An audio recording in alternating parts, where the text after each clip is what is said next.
I'm Clint, and welcome to Swatches Art Livestream 110. In this episode, we're going to be reviewing Group 1's concepts for the Good Omens Fantasy Art Challenge.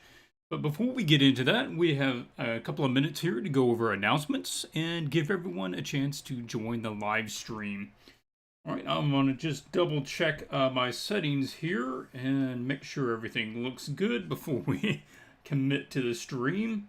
It has been a while since we've done one of these, about 6 months since live stream art challenge. And everything looks good there from the streaming program. Already got some people here live in the chat. Great to see everybody. Christina, Carl, Christian, Ariel, Alari, Kayla, good to see everybody. First in the place. Looking forward to it. Hey, thanks so much for joining in live and jumping back into the art challenges. So, we don't have a real sponsor for this episode other than Swatches itself. If you've not been around the channel for a while or not familiar with some of the resources we have, we do have the painting materials course. That is the biggest, most recent thing that we have put out, and it is 8 lessons going in depth into the different aspects of painting and rendering materials so that they look better. Goes over things like transparency, translucency, opacity, also getting into reflections, highlights, glossiness, all of these sorts of things. It is a foundational understanding in order to improve your material rendering. You can find that on the links there, as well as illustrating commissions, the professional's process. That was over on Skillshare. You can find a link in the description below. Yeah, Tyler, it has been a while. Good to be back. Good to see you, man. Good to see you guys. And also, the newest video on the channel, if you have not caught that already, ready for illustration work, question mark. This is a topic that comes up a lot during the art challenges and certainly during the consults or mentorships. And I decided just to do a video about that topic. It's about 15 minutes long, and it has some really simple analogies and breakdowns in order to understand when you're ready for work or what position maybe or what sort of jobs you might be ready to get. If you haven't checked that out, please check that out. It doesn't have all that many views right now, but I think there's some really good information in there. If somebody in a community or friend has questions on that, you might just shoot them over to that video and they may find that helpful. If you are wanting to get engaged in a good, constructive art community, please join the Discord there. You can find the link there on the screen, as well as again in the description below. And if you want to try this art challenge yourself, now the people that we're going to be reviewing have bought a ticket in order to join and get their stuff reviewed during the live stream, but you are welcome to just try it out yourself just to flex your skills, and you can post it there on the Discord group and get some community feedback. And of course, if you have questions that you want to shoot to me here during the live stream, feel free to do that. We may not be able to get to all of them, but I do try to take questions as time allows during the stream. But make sure you are putting the name Swatches there in your comment. It will flag that in yellow for me, so it's easier for me to see that as it's going through the chat. Okay, is there anything else that we're missing here? Everything else looks like it's doing okay.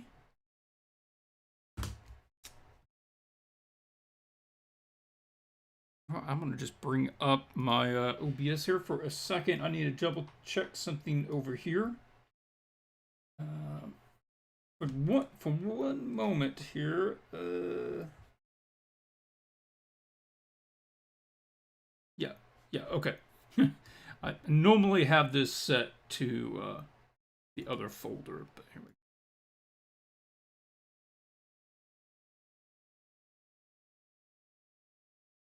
All right, so we have 11 concepts to look at. There are 12 available slots, but unfortunately, one of the artists did have to pull out due to some health issues that came up. I'm sorry that those came up. I hope their speedy recovery. And of course, if anyone has to do that, if something comes up, some life issue or health issue, and you can't make the submission time, you're absolutely welcome to try to submit something in for the next one. In this case, we're going to be looking at the concepts, and in 2 weeks, we'll be looking at the finals. You don't have to do both. If you need to skip one and just try to do the other one, you're welcome to do that as well. So, all right, we're going to just start going alphabetically here. We're going to start with Andy Aslamov. And for this challenge, the artist had the choice between 2 different Magic the Gathering themed challenges. And this challenge is what we will call a mock commission. It is set up using a lot of the parameters of an actual commission and is ran as if I was the art director, and I'm answering them as sort of the art director and also as an art teacher. And I'm kind of holding to that way that we all are working kind of with the same parameters, and we can judge things against that. Now, this is obviously not a competition, and I am comparing their work to what their work's next step would be, not against anyone else's work. Good to see everybody back. Yeah, Nito, Kong, good to see you guys. Guy Studios, Olga. For those who may be wondering where Anna is, since Anna's normally doing live streams as a co-host with me, we switched the days from last year we were doing Fridays. I decided to switch it over to Tuesdays because usually by Friday my brain is just wiped out, and sometimes it was really difficult to try to keep the energy up and have some really good critiques after work on Fridays. But unfortunately, Anna can't do streams at this time. She has other obligations with her work and life. So we may end up getting some other guests to come in, but I had just not set that up for this stream. So I hope that makes sense. Okay, so first up is this one. The theme of this particular choice of image is called a winged omen, where the artist is trying to depict a raven crow creature who is comes to people in their dreams in order to signal a upcoming tragedy that may be coming. And the creature is not in itself evil, although it may have an unsettling sort of feel to it. It can also incorporate what you may consider as dreamlike or surreal qualities to it. So, hope that makes sense. For this one, I've already gone through these and made just a few notes to talk about. Now, up here, as with everyone's artwork, it is laid out with their basic composition studies. And then on this area, we have their value studies. Here is some color studies. And the rest of it is supporting elements and references. I do like to see some sort of a pose reference, which is kind of what we have down here in this area, and perhaps a lighting or style reference there. Remember, guys, going through this proper process of doing compositions, doing the value studies, doing the color studies, having good references, this is one of the fastest, surest ways to improve your artwork. And oftentimes, this is something that I'm going over in the consults, the one-on-one consults. And people just aren't taking the time to go through this preliminary stage. Andy is at this point, which is why we've got a lot of really good stuff going on with this scene. Now, with Andy, I'm going to get a little more picky because he's at that level. He obviously knows how to render really well, and he knows how to balance colors and lighting and that sort of stuff. So I want to talk a little more high level with the issues with this piece. So with you, Andy, what I'm looking at is one, this is a concept that has been really well developed. This is much more into the painting rendering side of the process than it is a concept. I would expect a concept to be sent in somewhere along that stage. I mean, that's a pretty good concept right there. As an art director, I'd be able to look at that and I understand what you're going for there. Over here, this has been really well developed. Obviously, it could have some more love to it and it could be finessed some more, but there's a lot of really clear rendering going on here. And from the side of an art director, it's always going to be a little kind of a tough spot to have to ask the artist to make changes after they've developed something for a good ways. And it sort of puts the art director in a bind where they have to almost be the bad guy, because this is developed, but I think it does need to be changed. But it's kind of hard to ask somebody to make those changes after they've put in this much time. So I would say in the future, perhaps not developing it quite so much for the concept. And the issues I see is, first, it's a little overdeveloped for a concept. Number two is the location. And as it says in the brief, this is just a call out from the outline. The background should be indistinct and dreamlike. Where I see on this scene that it's going past that to being a very literal, very clear, specific location. So much so that you actually have Duskville, the name of the actual location, is on the scene itself. And that would be, in the context of this art challenge, which is a mock commission, that would be problematic. And this is more for professional side. Like, if Andy wants to do this for himself, that is completely fine. I mean, if he wants to be Duskville and run it this way, I'm not saying that there is any problem with that. The problem becomes if you're working under an art director on a certain property and you start specifying a specific location or inventing a specific location, you're probably going to run into issues real fast with that one. So let's try to keep it more ambiguous. We do not want to be setting the names of any locations. And also, it's not as dreamlike or surreal or indistinct as it needs to be. So what could we do in order to try to get to that end with the minimum change possible? I'm just thinking, like, one, we can get rid of the name on the sign.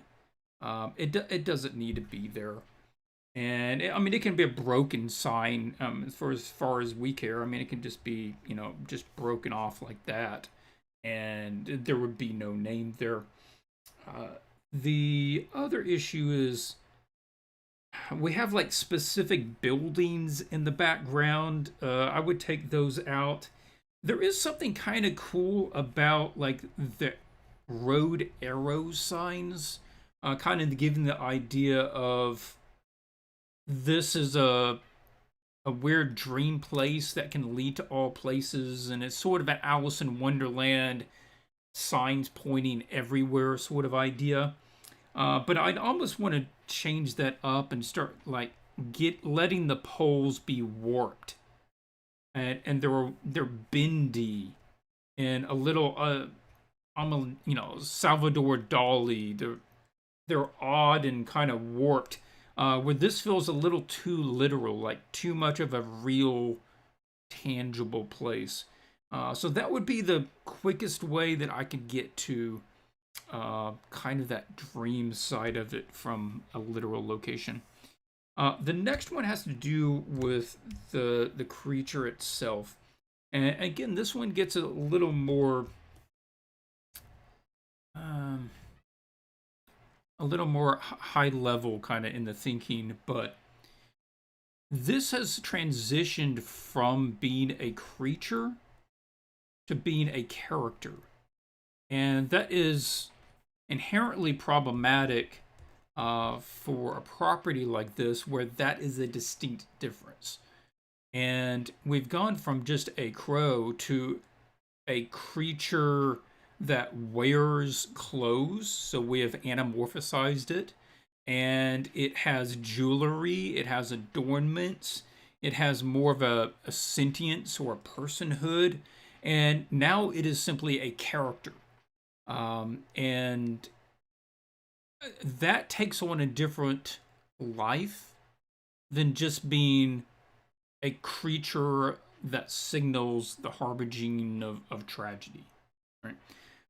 There is something that is inherently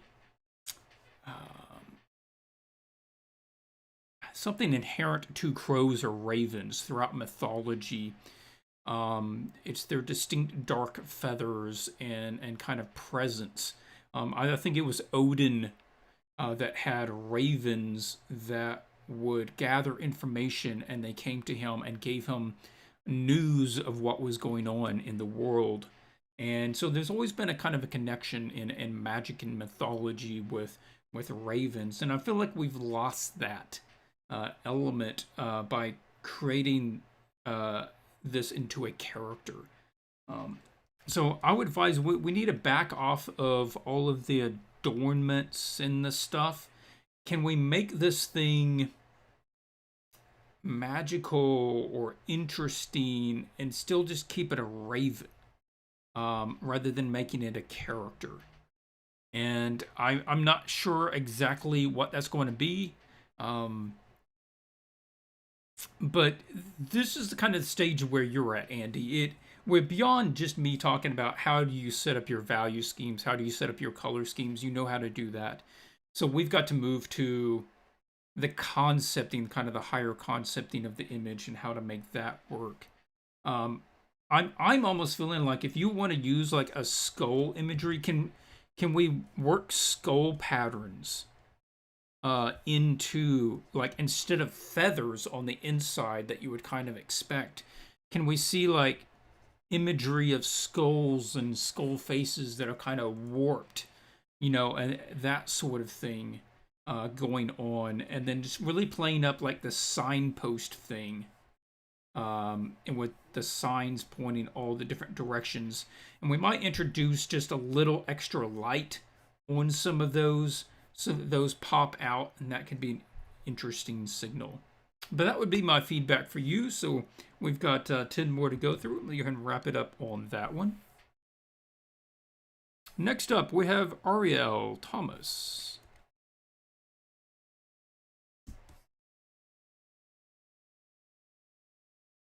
All right. Says, hey, Clint and Anna. Unfortunately, Anna's not with us. So this is my first time participating in the Swatches Challenge. Well, thank you so much for joining in. I'm loving your concept so far. And first serious attempt at digital painting. Well, I think it's coming along very well for first serious attempt. Wish me luck. Main issue with the piece is the perspective on the sword handle. I had trouble finding refs, though I've since realized that I could probably figure it out with popsicles. How would I go about it? You do have a ref for the exact pose, but it's you can't share it. Okay, so what I would do, I'd go out to Sketchfab. It's just a website, sketchfab.com. They have 3D models. You can pull up a model and just rotate it in the browser. That's literally what I did for this right here. I just found a sword, I rotated it to about the angle that you had. Boom, that's how I'd figure that out. It's, you don't want to copy their sword 100%, but you could certainly use it to work out the perspective of what the sword hilt would need to be. So easy solution there. Or you could probably just go to some sort of toy aisle in a store and pick up a $3 plastic kid's sword or something like that. Or sometimes you can get like a letter opener that's shaped like a sword. You can just use that as well. And we just need something to get the perspective or lighting right on it. So lots of options with that. Okay, so what I'm liking about this is this is clearly like a white crow, which is inherently kind of interesting. And it has, what I'd say is like dream-like symbology I don't know what the red string means. I don't know its significance. I don't know the significance of why the crow is white, but it does seem exactly like some sort of dream vision that's supposed to have symbology. So just on the whole, I'm like, yeah, that fits the bill. That it's an omen. I don't know what the omen is, but it's an omen. So how could we improve it? How could we basically just get this and make it better? Also, want to bring up some of my other notes. Oh, I did want to zoom up on these for the guys who maybe can't see that too well. Some excellent concepts up here. I like what you're doing with these. That they're all pretty straightforward. I mean, the crow is taking up most of the room. It's basically centered around that, but there's just a couple of different takes on the same scene. We've got Flaming Eye Crow with the spiral in the background. That could totally work. I think you have chosen the one that I would have went with the three. I find that engaging. This one's also kind of cool with the lantern. There's a lot of work that you could do with that. The double tail thing is neat. So I really like the way that you approach this. They're different enough to have very different concepts, but also similar enough that I can see kind of how you are approaching it. We're doing some variations here where one is, it's darker than the background, right? It's in shadow and it's sort of backlit. These two are both pretty similar. You've got like a kind of a darker background here and sort of a mid-tone background there. And not going crazy with the colors on that. That's okay. I think what you've got is just fine. Let's just talk about how to take it a step further and give it a little more presence. Okay. Now you've got, personally, I am drawn to this reference that you have here with this sort of lighting and coloration. I think that fits what we're looking for, and I think that fits for the sort of imagery that you have. This, not so much. I'm going to kind of kick that one out. That's not really what we need. And this is probably too light, too colorful, and we want something with a bit more punch to it. So I pulled together a couple of things earlier, and what I am looking to do is play up the fact that this bird is white. So I want a good separation. That means that we want to play down any of the darks in the light areas. And this whole creature is light, so we want to play down all the darks in the lighter areas. And then we want to play down all the lights in the darker areas. So making the background darker, making the bird lighter, and having that clear separation. To that end, let's turn on some of this. This is kind of what I'm thinking about as far as changes. It is getting, that background darker, letting that go ahead and get real close to black like you see on the sort of unicorn picture there. And letting the bottom of it get down into that red, with kind of the feeling of fire or something down in the bottom of the scene. But we can also keep some of that lovely kind of violet glow as the light is sort of bouncing off of this. Very much the same way as you have that glow around that horn, but not the red. We want to use the violet that you sort of already have. Then we're letting that bird, see if we can brighten that up. I just got that sword and I rotated it and put it in shadow. And then kind of tying that together there.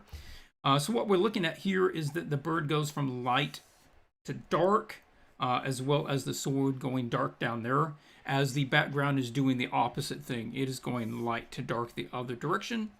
Light, dark, over here, light, dark. That way that the two contrast each other in their values like that. And then just letting that red really pop. The red can be beyond realistic. Like it can have more color than it really should, whether it was in the shadow or light or whatever. So you can kind of just play with it that way. I would take off these three. They're almost too precise.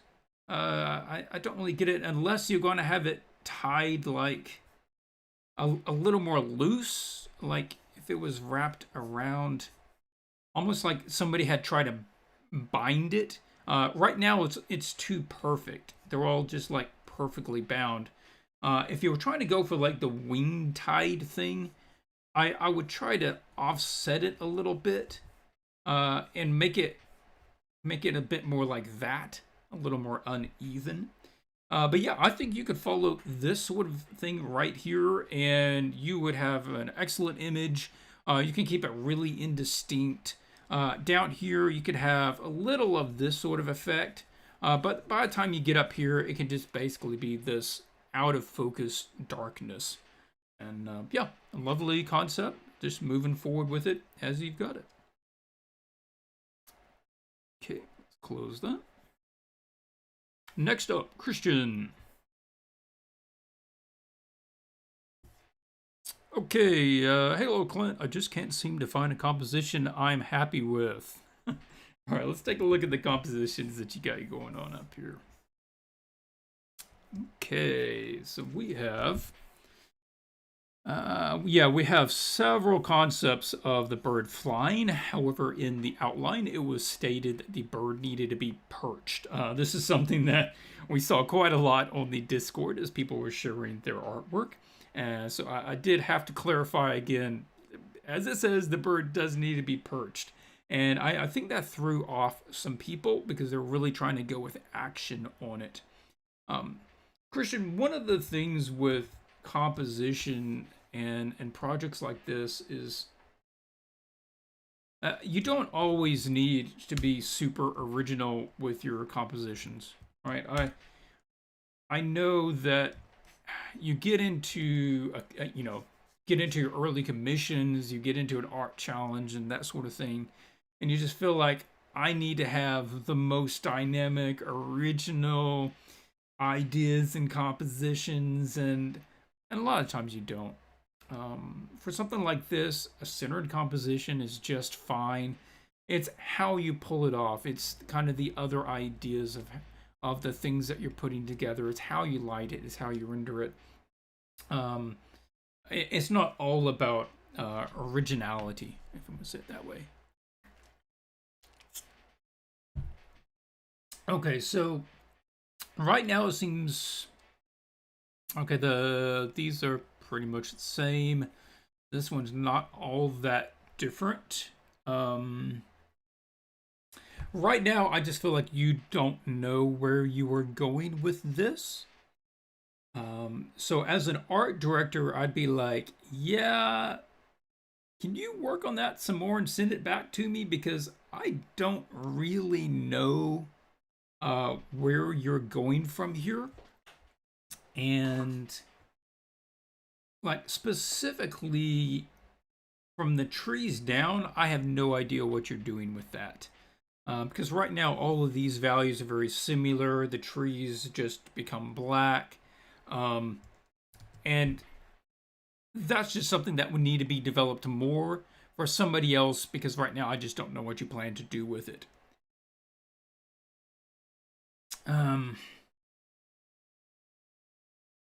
Yeah, it just needs to be pushed further, and we gotta find something to grab onto that will be that sort of key idea or the key reference to push it further.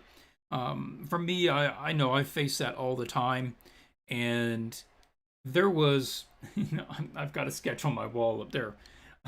I worked on this piece for D&D, environment piece. It hasn't come out. I can't show it to you yet. But I went through sketch after sketch after sketch. I did value studies, I did color studies, I did multiple concepts. I tried drawing it straight up. I tried photo bashing to get the idea out, and I I worked on it for days and days trying to get this idea down, and I just never found the nugget of that thing that brought all of the ideas together.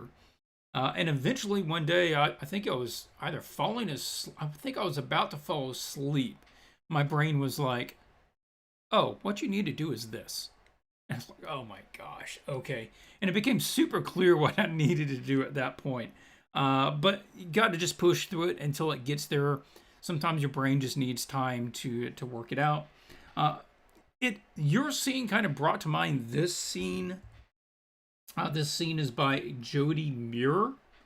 I just remember saving it.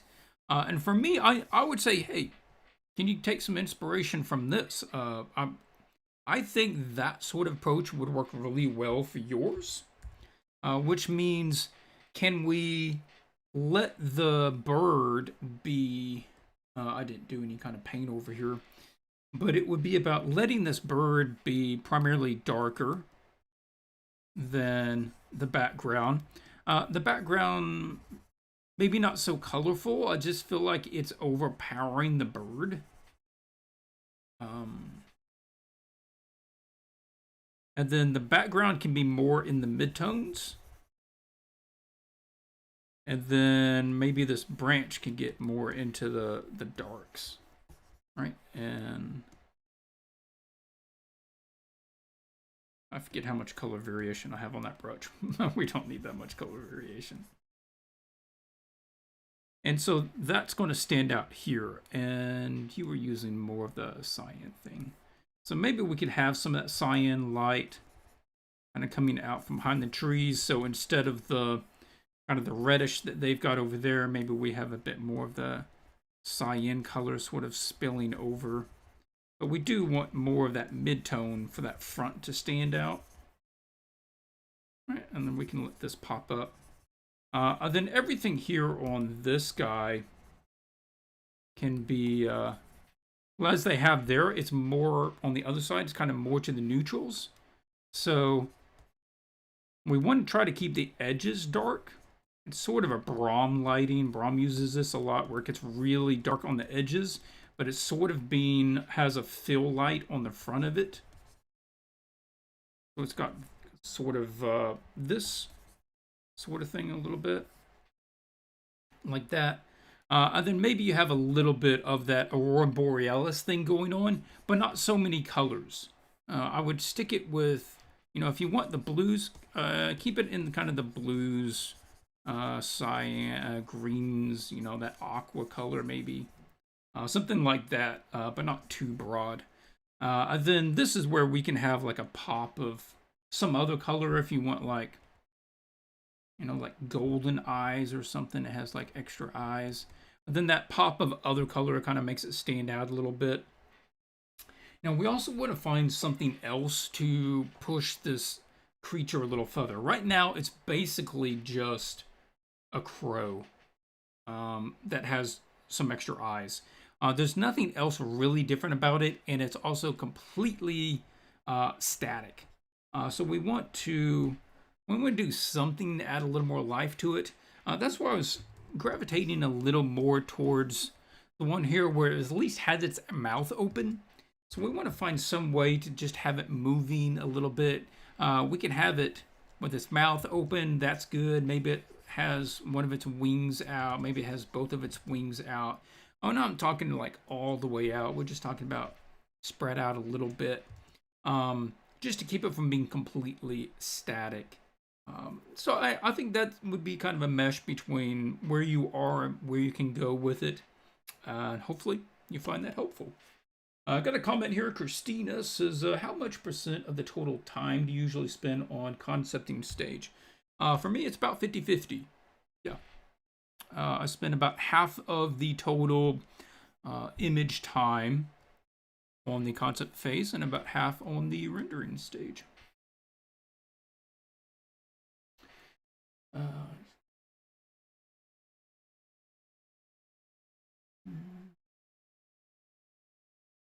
Yeah. If you have not seen the video, I go over in the Don't Skip the Concept Phase video here on the YouTube channel. Obviously free to watch, and I talk about that. So this one is Kong. Now, Kong is in the chat, I believe. Concern I've had is the legibility of ideas. I always end up being too indecisive with my designs, and it shows being sketchy at every stage. Okay. I keep bouncing between ideas after asking other critique and don't know what to choose. First question: does this concept fit the brief? Generally, yeah, yeah.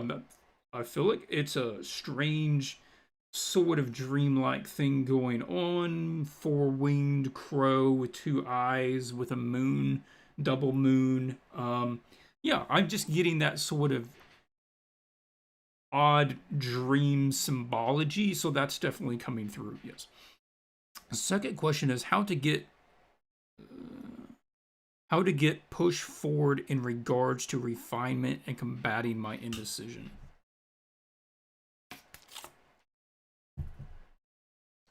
Oh God, I can't hear. Oh, okay. I was like, am I muted or something? All right. So you're just stressed. Okay, Kong, chill, man. You're on a good path. You're doing good. Don't worry about it. No, yeah, I think you're getting in your own head too much here, bro. Okay. So let's start by taking a look at the concept. So this some of the stuff Kong went through. Kong's on the community a lot, and he's been in some art challenges before. This is sort of cool. It's the back view. I hadn't really thought about that. The back view with the moon behind there and those like crystals or something. I don't know if that's paper or crystals or what, but that's kind of interesting. We've got the multi-winged crow. I mean, that's workable. I like what you've got here. So let's just run with what you have. Yeah, that's not as interesting. It's got a little too straightforward. Yep, what you have is better. We're looking at some different value changes. Dark against the light moon, light crow against... no, again, making good choices. Haven't got into the color scheme choices. Okay. So, what could we do from here? Well,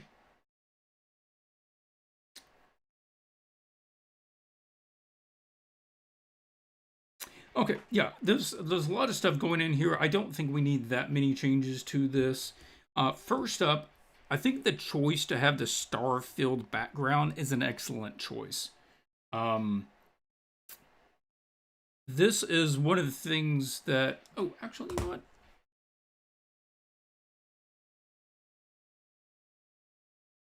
Hang on, I'm going to bring up a file, but I have to switch the camera because there's images in that folder that haven't been released. So I've got to switch this over so I can go find that file. I can't remember what's set up. Nope, not that one. Hang on, I'm going to be jumping through these old layouts until...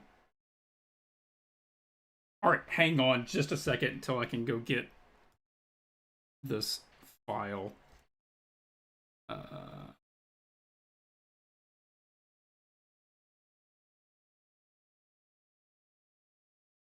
One moment, hang with me. There's always like images that haven't been released, and I'm so afraid I'm accidentally going to bring them up on screen, and then I'm going to be in hot water. So, better do something about that. Oh man, where is that image? This one, this one.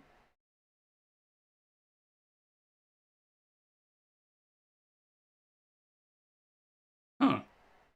The one image I am trying to find.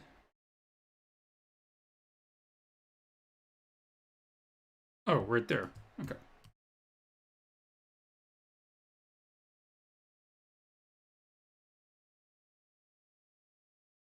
Yeah, Joe incoming. That's it. I lost my job. Okay. Let's jump back. Cool. So yeah, I was just going to pull up. I have done a couple of these sort of odd images, surreal-ish images for Magic over the years. This is one I did for Time Spiral for MTG Online, and I sort of went with that same choice of trying to make something uh, dealing with time and in material elements. And a lot of times they do choose like a star filled um, imagery when they're dealing with that sort of thing. So yeah, that's one I did with the time spiral, and so I made similar choice there. This was one a magic card, mnemonic betrayal, and it was supposed to be kind of this surreal image amalgam about being betrayed, and betraying one of your guys, that sort of thing. Um, and these are some other images. I didn't release them. I forgot that I had images about these, but I thought maybe I could put these on Discord if somebody wanted them. They just had like interesting sort of collections of dream-like stuff, kind of flowing into each other, self-luminescent things. I mean, I thought that was cool.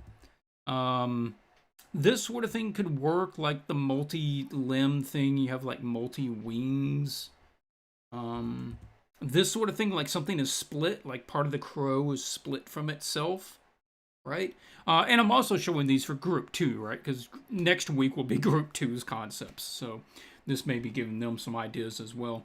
So like maybe the crow is like splitting apart and there's something inside of it, right? Like an egg coming apart. I thought that was really cool. Very graphic, right? It works almost like a collection of 2D shapes. Very graphical that way. That's really cool. And something intertwining with the form of something else, growing out of something else, but not really in a ugly way, in kind of a beautiful way, but also not entirely comfortable, right? The thing overlaid on the other thing. There's multiple things. There's a guitar and a crown and a skull and a face and a halo, all layered onto each other. Something on that could work as well. Same artist, I think, did this one as well. It's sort of like the photographic multi-exposure, right? So that's kind of cool. Similar thing there. I just thought that was really cool lighting, with the dark on the background. This is similar to the one we looked at earlier. It's like the white crow with the dark background with the red at the bottom, right? Kind of going for that feel. Of course, that's Donato did that one. So, some ideas there. So for this one, what I would do is there isn't any reason this really needs to be asymmetrical, and it's got everything we need just lined right there. So I would go ahead and make this thing perfectly symmetrical. Just put this squarely in the middle. Put that crow right there in the middle. And we're going to be a little more graphical, a little more posed about it. These wings, I would say make sure we try to get the wings good. This wing feels pretty good. This one just feels odd, the way that it's pulled like that. So I'm not sure how you're folding it. Maybe it needs to be a little more like this. I don't know if that one's kind of folding back. I'm not sure how you're trying to fold these. But right now these front ones seem really stubby. But the basic positioning seems to be fine. But let's just make sure the anatomy on those guys is understandable, is good. And the moon, I like that. This is a little... Let's go ahead and toss that guy. We don't really need him there. If you do want to have some skulls, I mean, we can have like some skulls kind of sticking up in the foreground. And you could just kind of make this more consistent. It's the idea that there's only one of them just sort of off there by himself. I would have multiple bones or skulls kind of coming up out of the sand. That's also really nice imagery, is like just the sand dunes kind of going into infinity and meeting right up with a star field. So I like that as well. And Yeah. Pipkin just says it reminds me of a tarot card. Yeah, it's got that sort of feeling to it. Um, I'm not sure what colors you're going with. You got a lot of options here.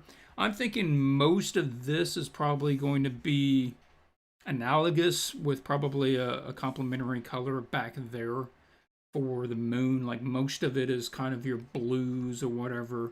And then you've got like this golden moon or red moon. I wouldn't be afraid of trying to be too literal with it. Like if you want just a red moon, just make it a red moon. Give it a little glow around it, and you'll be good. Um, you could also consider something like instead of just the other moon there, maybe doing like the moon. Like you've got like that moon there, then you have like the crescent moon as it's changing, kind of like time passage, right? And you have like kind of crescents going back that way. That might be interesting. And so it sort of creates a pattern in the sky. Or if you wanted to run it, I mean, depending how you adjust some of the stuff, I mean, you might even be able to run it like vertically, and you have like the moons going down, that way. But yeah, totally a good idea, good direction. So we're just fine tuning it, getting rid of like some of the stuff we don't need, centering it up, getting rid of this skull. It's also breaking this field. I really wouldn't have any of the bones or skulls really break beyond that sort of area, and just let the crow take it from there. If you've got the four wings and the double eyes, I don't think you really need anything else going on strange wise with the bird. I think that with the star field, with the moon, is good. That it could just be a cool scene as that is. Looking forward to it, Kong. Of course, you got 2 weeks, and feel free for anyone to put their work out on the Discord group or the Facebook group and be getting some peer feedback. Till next time. Oh, we went the wrong way.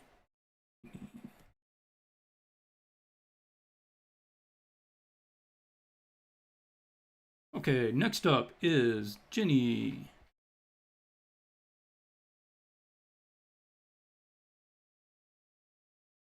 Jenny doesn't have any comments, but on the whole, I'm liking this. The general impression is good here. Let's go ahead and start up with the concepts. Zoom up here a little bit more. We've got sort of a dream catcher thing going on with a bunch of eyes on the crow. I could see that working. It's sort of strange. Um, I think these are flowers. I think that's a kind of a bell-shaped flower. Not entirely sure.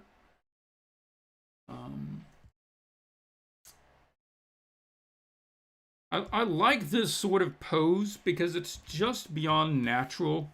It's like that neck is just a little too long, and it makes it feel weird. There are foxgloves. Okay. I mean, I recognize that as a flower. I could not recall what kind of flower that was. Yeah, like the neck is a little too long, which normally if we're going just with realism, I'd say, hey, you need to fix that. Don't need to fix that. That works in this. The craning sort of big curve here is nice. I like that you've really committed to that. And then we've got the kind of the scene window going on there, which is interesting.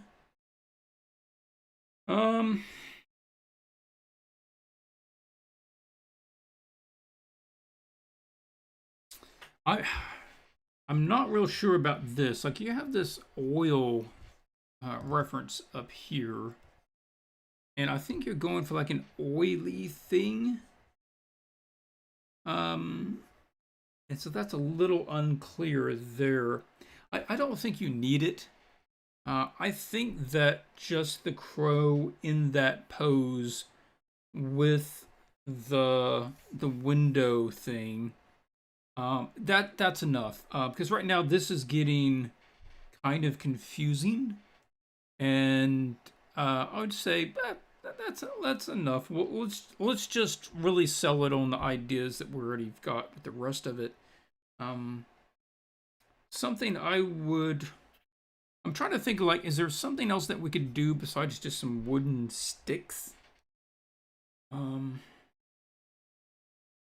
know, I would be considered, like, can we make these into bones? Maybe, like, almost like they're a collection of bones, and maybe the joints are kind of tied together. Yeah, just like white bones. And then the white bones would stand out from that darker background better than the brown wood. And I guess, I don't know if you're going the dark crow or the light crow, because he's somewhere there in the middle. I think you're also going with the Starfield. I like that idea. If it is, then let's make sure that this is pretty dark. And all of him needs to be kept lighter, somewhere in that middle range.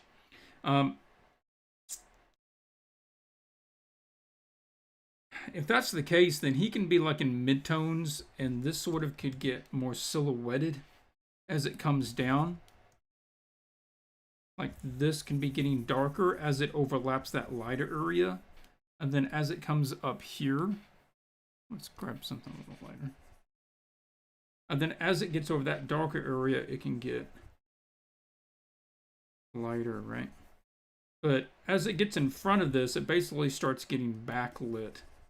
And therefore, it looks like it's getting darker because our eyes can't handle the exposure difference. And then we can get some color back in here.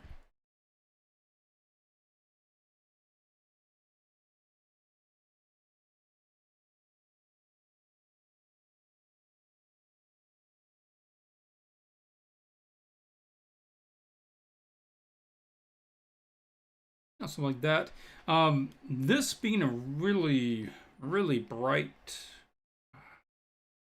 Are you going for an eclipse?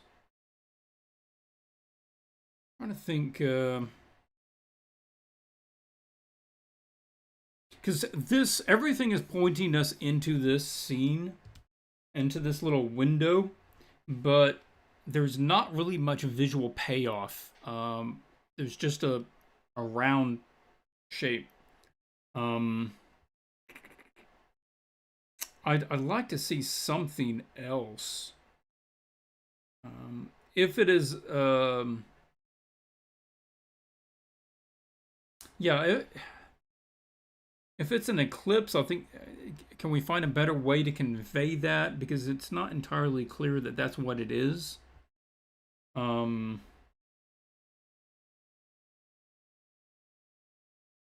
Yeah, I don't... It would take me a while to sit down there and try to think through all the options of what could be in that window or how it could be done better. But see if we can find something a little more compelling or a more compelling way to handle what you've already got there. But that's what I would do. We're just trying to get all the different aspects and just push them up a little bit, just push them a little further, make them a little more clear. This could be one of those cases, you know, like on that bird. I mean, this is a magical bird, so maybe we do give it, like, maybe it has white eyes, you know. That could work on a bird like this. It has, like, just pale white eyes. Or maybe he transitions from, like, black to white as it goes back. That sort of thing. Okay. Well, Jenny, I hope you found this helpful. And look forward to seeing what you do on the final.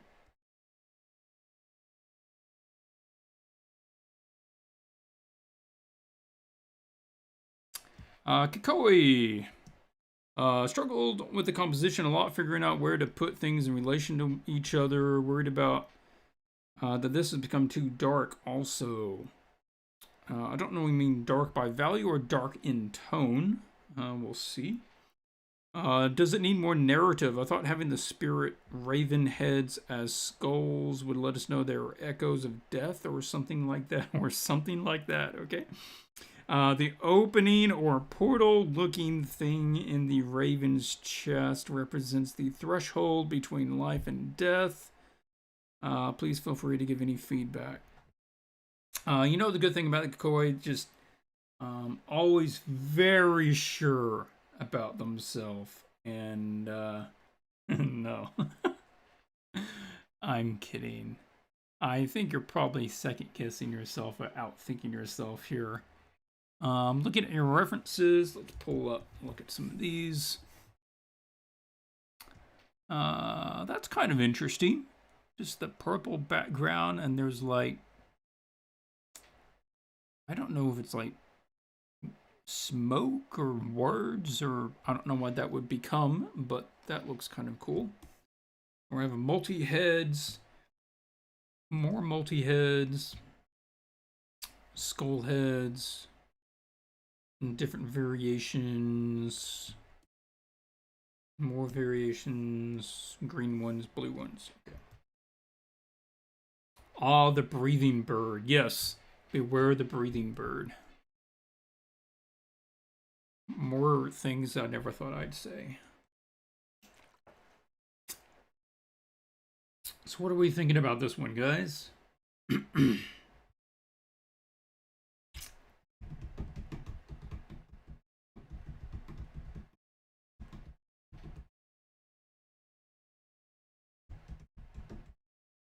Okay, well,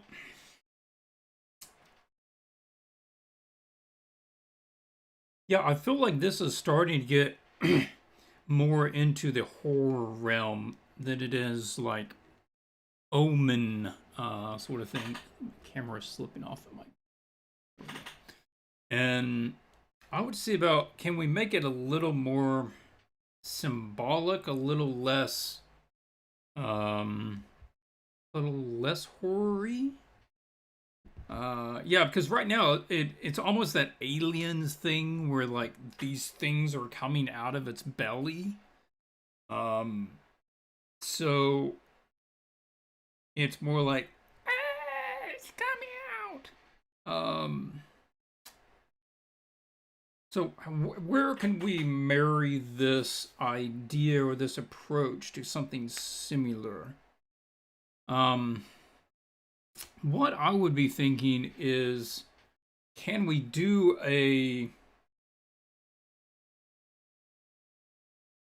two different ways? All right, I'm thinking right now I'm not really feeling this. I don't feel like this is something telling me of a coming omen.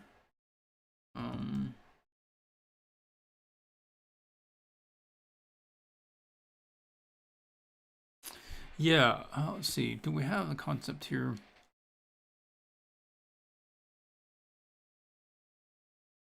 Oh yeah, that was that other odd image I had to do.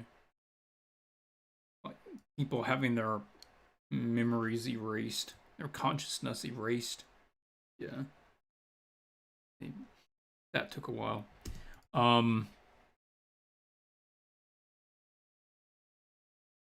Yeah, okay, so this is what I'm thinking. Is you have your crow pose here. You have your main crow, which is your dark crow. And then we want kind of variations of that. It's almost like there is multiple versions of the crow at the same time. And so you've got this one doing this, but there's another one where most of the body is the same, but his head is going this direction, and that's a ghost. And there's another one where his head is turned back this way, and that one's a ghost. So it's almost like he's moving different places, and they're kind of overlaid, right? If that makes sense. I think that could work. I also think what you can do is, if you had like one clear crow, I might try to make that neck clear and then have the wing coming out. But it's like everything on the inside of the wing could be a different place, right? Or it's in Magic, it's the Nyx effect. On the Theros set, You have the Nyx effect, where anywhere in the black shadows of something, you see a star field. And so there's always like the lit side, and then on the shadow side, inside of the shadows, it's the star field. And so it can be that sort of thing where maybe the crow is lit, and so you have like the brighter areas where it's lit, but then anywhere it would actually drop to black in the shadows, that's where it actually transitions into a different scene, into some other variation of the scene, different color, different pattern, that sort of thing.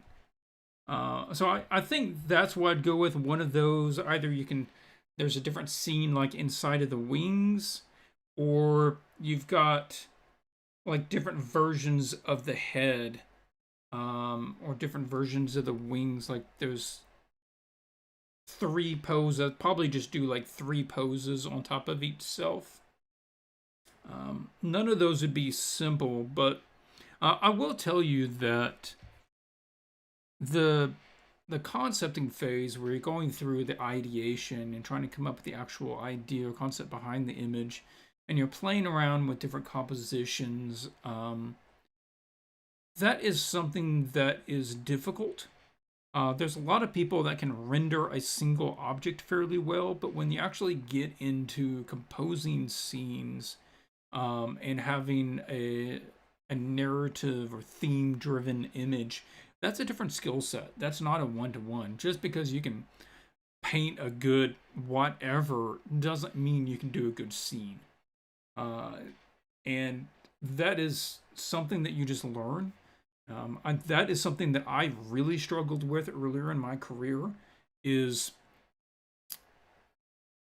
finding good concepts and knowing when I had a good concept, and sticking with it and learning how to carry that through. That's just something you get better with over time, the more images you do. So hopefully that you find that helpful, and we gotta be moving on.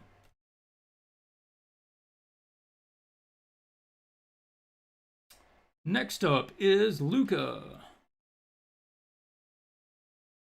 All right, Luca. Luca has wrote quite a bit, so we got to read through this. Let's zoom up so we can actually read it. It's fairly small.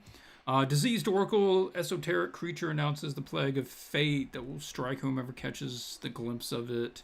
Eternally infested by worms and maggots. That sounds absolutely terrible. Which consumes its flesh. Okay. Now, because this is set up as a mock commission, one of the things I have to point out is that be really careful about adding more backstory to things that are not your idea, right?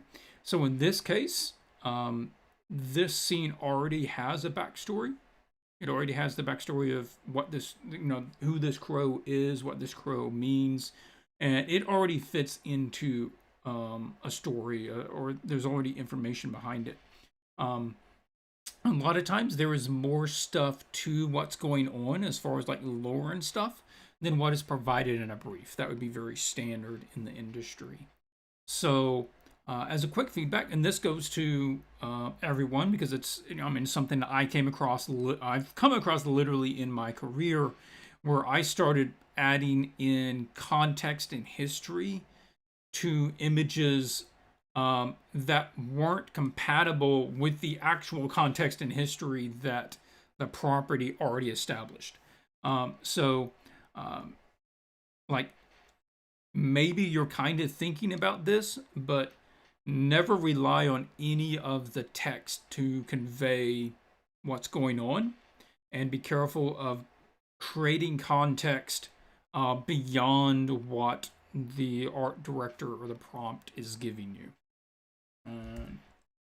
Okay, so again, this is one of those where, as said, we don't really need to get into the This isn't an evil creature, which is right now, it's starting to look like an evil creature. It looks like something that's trying to kill us, rather than something that's trying to be a symbol of something. Okay, beyond that, there was some questions. Now, they did ask me, the artist here, Luca, asked me if they could include a question that was sort of outside of the art challenge. So I'm going to go ahead and try to answer that. Said that my goal is to become a concept artist, eventually illustrator. I'm working in a graphic design job, doing studying art with online resources for a bit less than a year. Okay, well, let me go ahead and read through this and then I will address the points. Just saw your video about how long it takes to get to a certain level in the field. Yes, please do go watch that if you guys haven't watched that.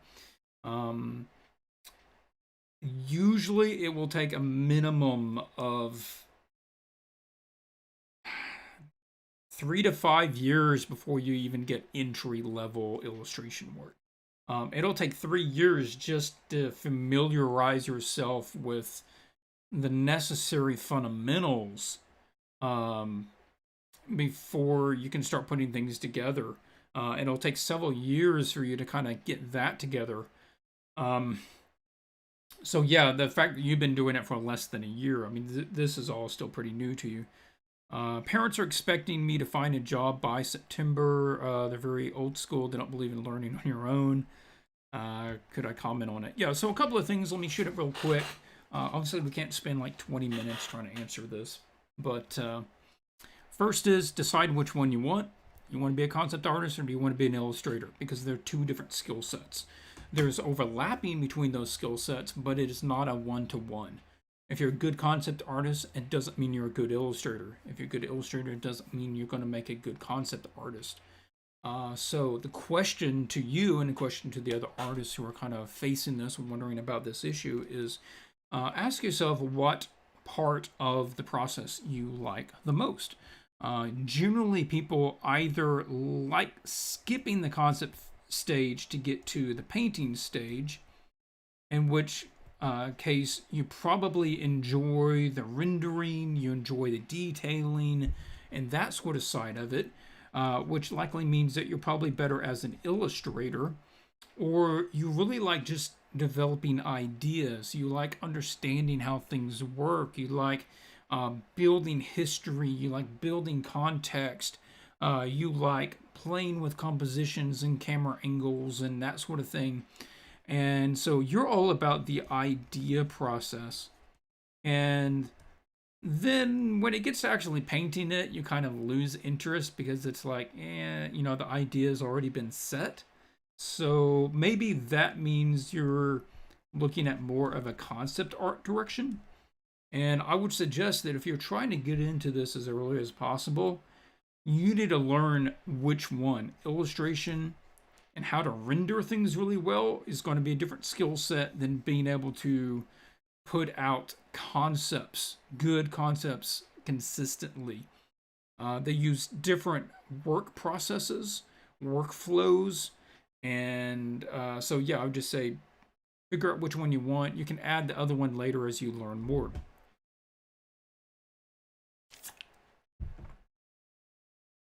These are all good resources. Go for all those. Keep following all those. Expecting you to get a job by September. Well, if you're at an age where it's time to get a job, then I guess you're getting a job as a graphic designer. Because as an adult, we need to make adult decisions, and you are not yet ready to get a job in the industry as an illustrator. You haven't even been doing this a year. You can try if you can. Go for it. But I don't think you're ready. Feel free to try to prove me wrong. But, yeah, this is very common. It is very common for artists to be in a related field like graphic design. I myself worked in graphic design for years and years before I got into illustration and worked on improving my skills and building a portfolio during nights and weekends. There are a number of other people in this community that are doing the exact same thing. and that's just called being responsible. We still have to bring in money. We still have to make a living. We need to support ourselves or those people under our responsibility, family. And so, yeah, get a job as a graphic designer, get the money coming in, and during the nights and weekends, as you have time, continue improving your skills. And sometime you're going to be ready. You're going to start getting some professional work, and you can transition over to illustration. They're old school. They don't believe in learning on your own. Well, you're not learning on your own. You're learning by these guys. So there's a difference between learning on your own. Okay, let me back that up a little bit. You got a couple of choices. You can either just try to figure it out by yourself without any videos or education or anything like that. But, I mean, I don't recommend that because it's too slow. The other option is do self-learning through stuff like this. Marco Bushi, schoolism, all that sort of stuff. That's an excellent option. Then you have some sort of college or university. That's right for some people. If you are the self-motivating type and you can study well on your own, you can figure out what you need to learn and go learn it, then yep, this is totally works. I never went to college or university for art. There's many people in this industry that didn't. It is very common for people to do what you're doing to get the skill necessary. Your clients or / employers don't care if you went to college or university. I mean, I've been doing this full time for over a decade. No client has ever cared about that. Never been asked about it. It's never been an issue. So yeah, complete legitimate way to do it. And it's probably going to be way cheaper. Yep. So anyway, that's an overview on that. Trying to think if there's anything else. Yeah. So in a nutshell, possibly repeating myself, we got to be an adult about it. If you need to make money, go get a job. If you do graphic design, then at least you're doing something in the creative field. Graphic design can pay pretty well if you're good at it. Keep studying stuff. When possible, try to get feedback. That usually improves the speed of stuff. Yeah, there you go. Now, as far as the image, yeah, let's pull back from the... Let's pull back from kind of the gross factor, because this is more about this specific creature is doom. This specific creature is bringing plagues. That's not really what we want to indicate. We want to indicate that this thing is just the messenger. This thing isn't death in itself. So what can we do? Let's try to reuse some of the elements that you have, because I think creatively, I think your creative spirit is picking up on some good things, but we need to shake up the recipe of how they're being used. You heard of people working as security guard and painted all day because they just sat at a desk. That makes sense. That's a good play. Good thinking. Okay, so having him perch their wings out, calling, that's fine. Let's check the design of this. I feel like this is getting too far away from crow. It no longer resembles a head. It almost resembles more of a pincer or something. So let's go ahead and just bring that closer to a crow's head, and that's okay. The eyeballs, what I want to do is actually get that idea of the eyeballs and run with it, but in the reverse. So here is what I'm thinking, is he stays pretty dark, and what we have in the background is, it's like these two seem really cool to me. I'm feeling like, what if we have kind of the red background thing? Love some of this color. Maybe it's a little darker than that around some of these edges. Maybe it could be like a little brighter around him. We just get this real nice punch of color around him. Then, like these guys, you know, they're all sort of silhouetted or shadowed. They're in shadow.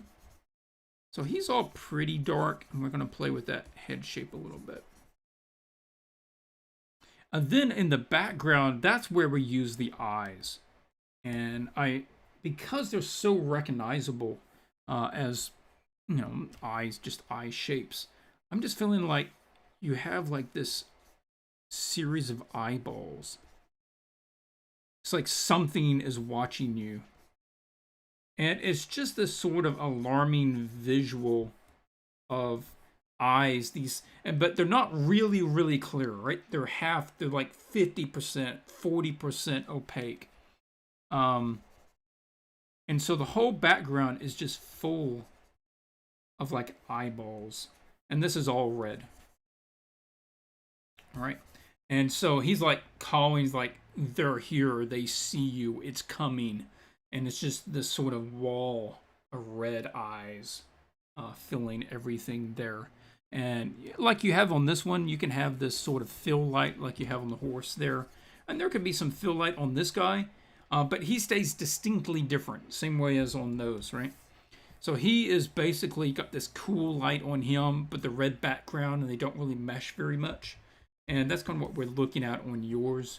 There could be a little fill light on him, some gray tones, some neutrals on him, but then the red back there. So that's what I would do with it. So getting those different pieces of getting the eyes, use them in the background instead of the foreground. Just getting that shape a little better on that head. Yeah, you're in a good place. We want to keep at it, keep your studying, and in 2 weeks, you know, if you have more questions, feel free to include those as well. Next up is Melanie.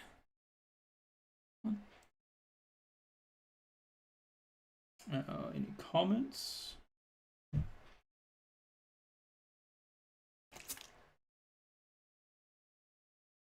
Okay. Now, to this point, this is the first other option that somebody chose. We have two people that chose the diadem image called Goodwin's circlet, and everyone else chose the crow image. So we do get to look at a pretty image here for a moment. It says Melanie, thank you for continuing the challenge. Well, thank you for joining the challenge, Melanie. This time I've decided to go with the circlet because the aspects of light, color, and balancing details seem very challenging. Yes, that's one of the reasons I chose it. They both carry very different challenges in what they're trying to achieve and what it would take to render them. My next step would be refining the circlet. A mix between composition 1 and 2 I used in my value study is too fragile. Okay, let's go ahead and pull up on some of these concepts. Oh, a little much. There we go. These are very nice. These very nice little compositions. It's very clear what you're looking at, and the value schemes are very simple. You're not going overboard with complexity, material rendering, all that sort of stuff. I think you have good intuition. You've got a good feel for what you're going for here. All of these are working pretty well. I would have chosen the same one that you did. So I like that you've gone with composition 1. And I realize you might end up tweaking it a little bit. That's fine. I think that one is standing out quite nice. You've got some good references here with these two. Very delicate. I like that. Take a look. Not too much in the value studies. Playing around with the color studies. Lots of blues, violets. Then you've got a warmer one over here. Okay. Joachim says, Clint, when deciding on which concept to go with, what is the main factor for the decision?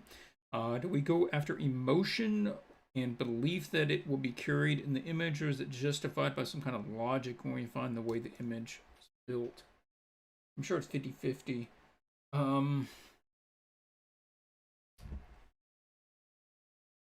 Yeah, that one's sort of complex question. How do you decide which concept to go with? I will say the ability to choose which one to go with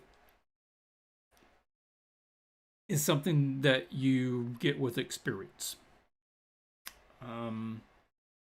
I think that when you say, do we go after emotion?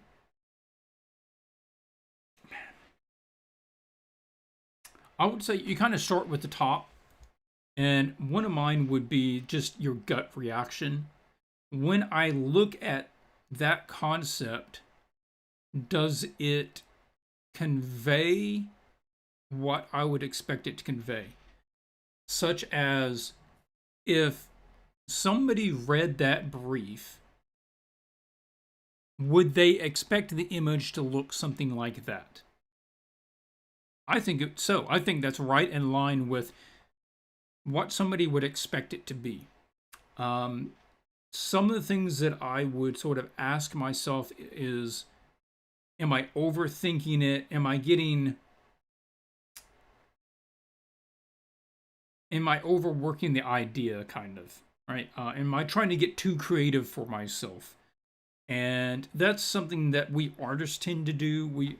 We're so keen on like trying to show our originality and stuff that we veer too far off the path, right? We kind of take a turn from what it was about to like something else because it's going to be more original. So my gut reaction would be, is it what somebody would expect this image to convey? The next one is just the rule of cool. I mean, that is literally in Magic's style guides on like page 1, I think. Yeah, they provide you style guides so that everybody knows what different stuff is supposed to look like in different sets and everything.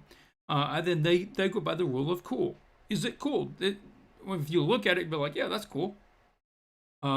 Because a lot of times for illustration, commercial illustration, that's what really matters. It's not whether you're super artistic with it or how finessey you are with it, or even how original it is. Is it just cool? That would be one of those. Maybe that was helpful. Also, let's take a look at these down here. These are wonderful.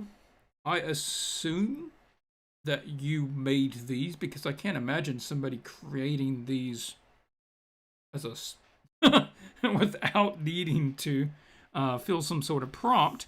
But these are excellent references. I have to commend you to go into the effort of doing that.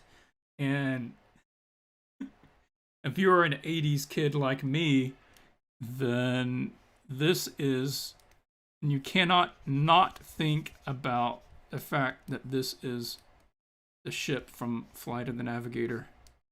It totally is the ship from Flight of the Navigator as they are flying across the ocean. Tell me I'm not the only one who saw that, right? It totally was.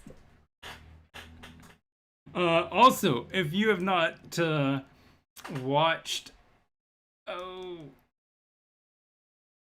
Captain Disillusion's video on the visual effects of Flight of the Navigator, that is a really well done video. If you like learning about old school special effects, it was so good. It's like 40 minutes long. I enjoyed every minute of it, and you should go watch that one. Okay, now about the actual artwork that we're here to talk about. Okay, first one is Melanie. Excellent process.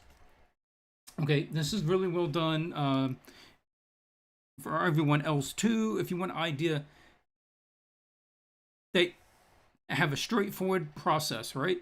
It's the circlet. They're not getting crazy with the idea. They're just changing up the camera angle a little bit, changing up, is it lighter, is it darker? Is the circlet lighter than the background? Is it darker than the background? Keeping simple value schemes going on. Simple color changes here. One of the things is they're also trying to keep this from being too bombastic. It's not just throwing every color in the world at it, because this should have a somewhat peaceful feel to it. It can have some color to it, absolutely, but we're not going for like 100% saturation thing. So excellent there, excellent with the references with the 3D thing. Yep. Okay, now where would you go from here? I think that you can pretty much go with the concept that you have. I would probably crop in a little bit. I would suggest cropping in a little bit. I would go with about like that. I would just bring it in a bit there. You could crop it in 10%, 15%, something in that range. And then the next would be watching the shadow. Right now we've got the shadow running right behind the gem. And if it's not clear, there's like 3 diamond things hanging down right here. And so I would cast that so that perhaps this is a little higher up, right? And allowing this shadow to kind of loop between those two. Otherwise, it's going to get confusing to have that diamond with this shape coming here and this running right behind that diamond, because those just run together too easily. It's just kind of a tangent. The shape, I think, is working pretty well. I would actually move away from the gold tones so much and utilize more of these. This is a wonderful array of colors right here, going with those nice pinks, the light violets, some of those pops of nice greens in there as well. And they can be painterly, and they can be a little out of focus, and that's okay. I do like that that's what you've got going on here. That background just goes completely out of focus, and that totally works for this kind of up-close artifact image. So you could have like some foreground petals or leaves right up here that are out of focus, and then you have just a little bit of flowers kind of right in that range that are sharp, and then everything just goes back out of focus again. I think I'm feeling good about the rest of it. On the crystals, you probably need a nice pop of just straight white specular light to really help those pop out. Make sure that you're keeping the darks there in the background never going very dark. Like if you're running into the violets, we can just keep it, it doesn't really need to ever get darker than that. It can just run into midtones. I would also keep this probably analogous. Most of this is going to be analogous in color. It's probably going to be in those soft, those sort of pinks, pink violets, violet tones, and then just a little green sort of breaking that up. Yeah. And then we could play with the idea that there is a blue sky, which would allow us to have the circlet reflecting some of the blue, kind of like what you have right now. And that would allow it to actually stand out a little bit from the other slightly warmer colors around it. So yeah, I'm feeling really good about this, Melanie. You're going through the right steps, which is why there's really not that much that needs to be changed. We're just going to be moving forward through the process, slightly adjusting where some of that shadow is falling, or the shadow can be moved even further away if you wanted to do that. That's fine too. And just keeping those values separated. Now the darks on this could be allowed to get nice and dark. Silver can reflect black shadows very easily.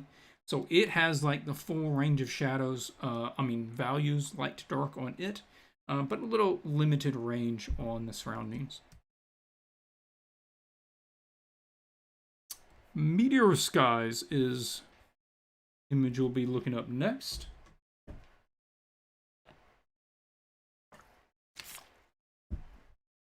Okay, let's take a look at this. Also have some write up here. Let's zoom up so we can read that. Hey, Dan. Good to see you.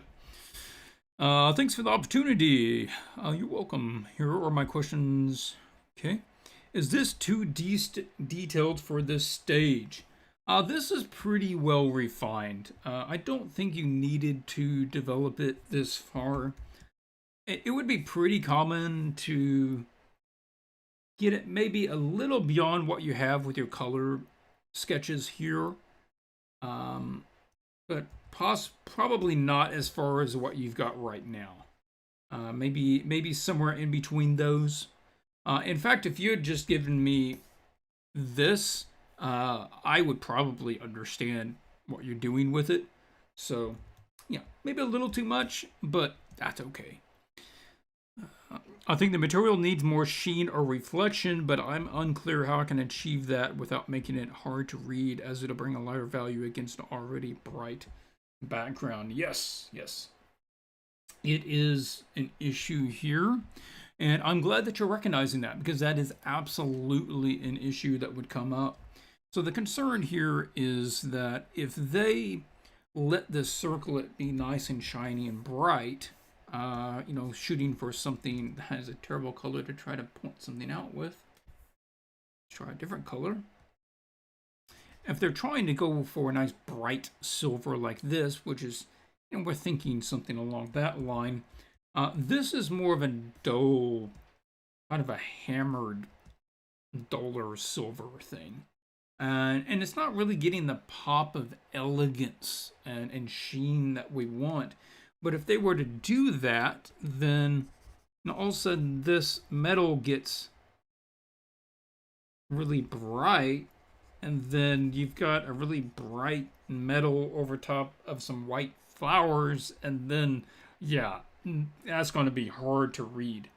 So, what do you do? Well, you got a couple of options. And it's all about adjusting really the background or the lighting, and or both, because it really does need to go up in value. It does need to have that brighter sheen to it. So we're going to take that as sort of the absolute, that needs to happen, because that is the focal point of this image.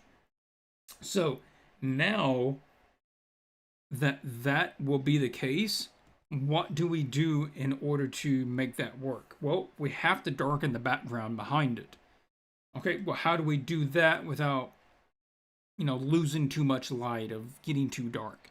One option would be, we're not using white flowers, right? If they were blue flowers, then that would be easy, right? We could easily have some nice bright specular lights from the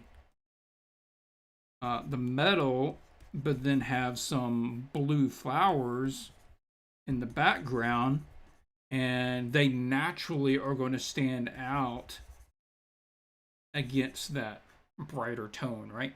So that's option number one. I'm completely satisfied if you go that direction with it. Another option is to adjust the lighting so that we get the shadow behind the lit areas. And I played with that a little bit. So here I just kind of threw in a shadow. Let's actually adjust that to be a little more on the violet side. Yep, there we go. So we're kind of shifting the light over so that instead of the light hitting here, we want the light to be hitting behind this area. Again, we're always looking for trying to do, we want a light against a dark, and then we want a dark against a light. Right now we have like a shadow against a shadow area, or a dark against a dark. And here, we're trying to avoid a light against a light. And in order to do that, we're sort of putting this on there, and then we can bring, I'm just bringing that back up a little bit. And then we're moving that light over. So we've sort of moved the light from here to over here. And that way, there's a lit area behind the shaded part of the circlet, and then we'll add light back to this as it's over top the shadow area, So we end up with something more like that. Saying, you know, we haven't moved our subject matter, we haven't redesigned our subject matter, but we've shifted it around so that now the light's kind of coming here and it's catching this area, but it's catching this first because we're looking at that angle, right?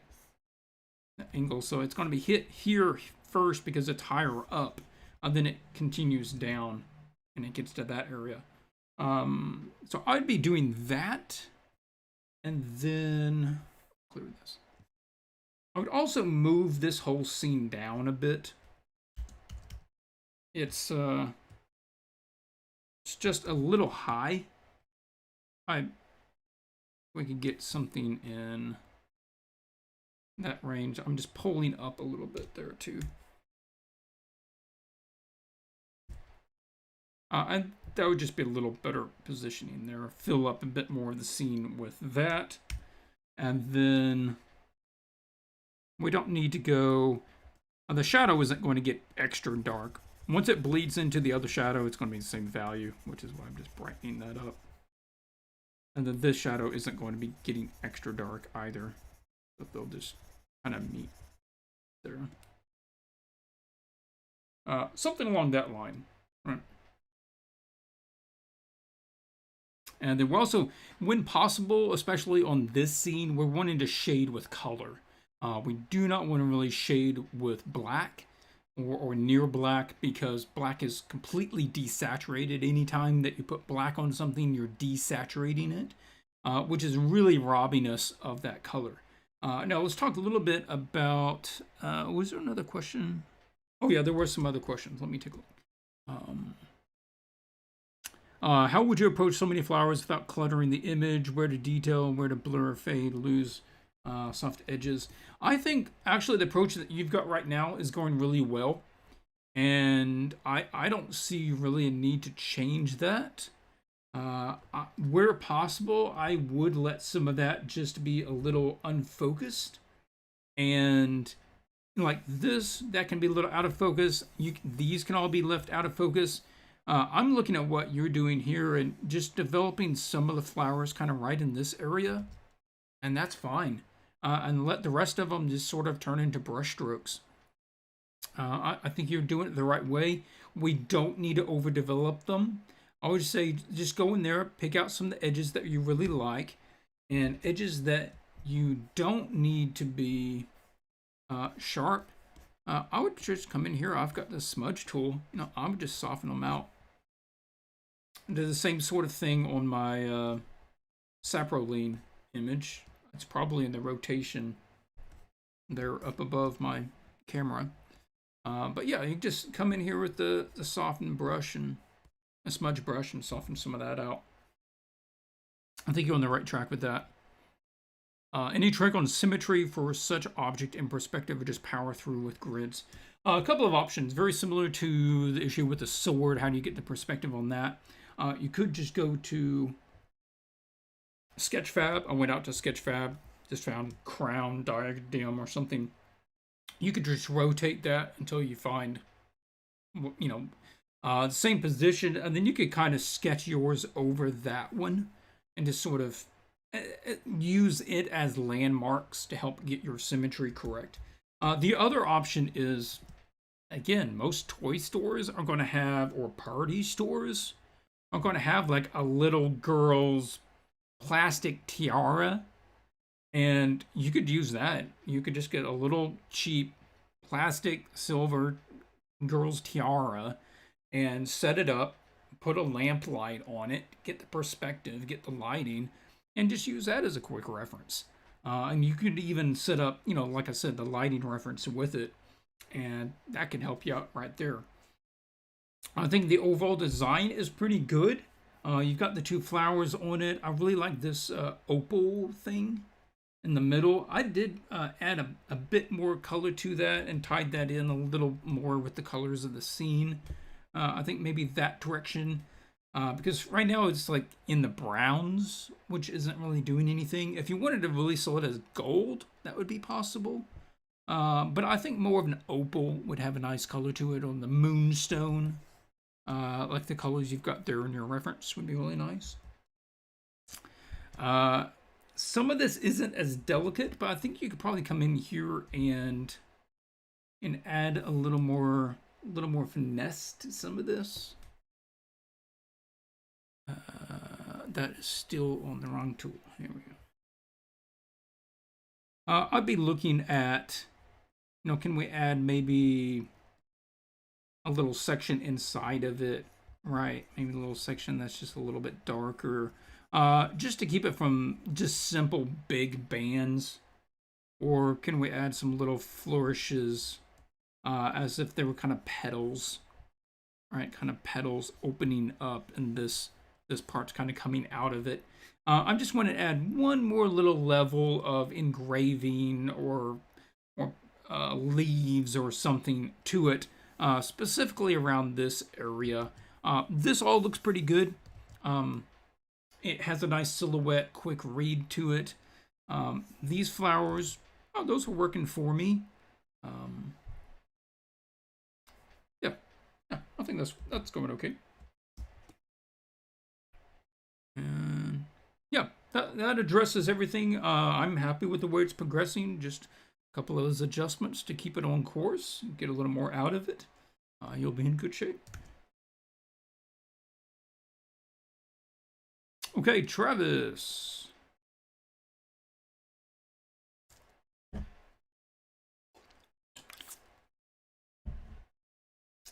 All right. We need to go with an image where the first read it looks like a raven, but a closer inspection, nothing's right about it. The beak is made of tentacles. The toes are human fingers. I'll be working on musculature into the feather details. I want everything to seem off. Open to suggestions. I like the look of the red void, almost as a giant red eye behind it, but I feel like I should fill that in with some sort of texture like clouds or something. Okay. For the concepts, you got some really loose concepts up here. Starting with just a simple silhouette sort of thing. I'm not sure what's going on around it. Another, okay, he's looking over his shoulder. A real close-up. Yeah, it's probably too close. Then we move into this idea. I like the idea of a pathway leading off into the nothing, of the pathway breaking up. I'm on board with that. That's pretty cool. You've got an underlight thing going on here. We've got a shadow, the glowy eye. We've kind of got the underlight and the shadow combination on that one. We got red, violet, kind of neutral tones on the last one. And running into the red concept with sort of a blue underlight.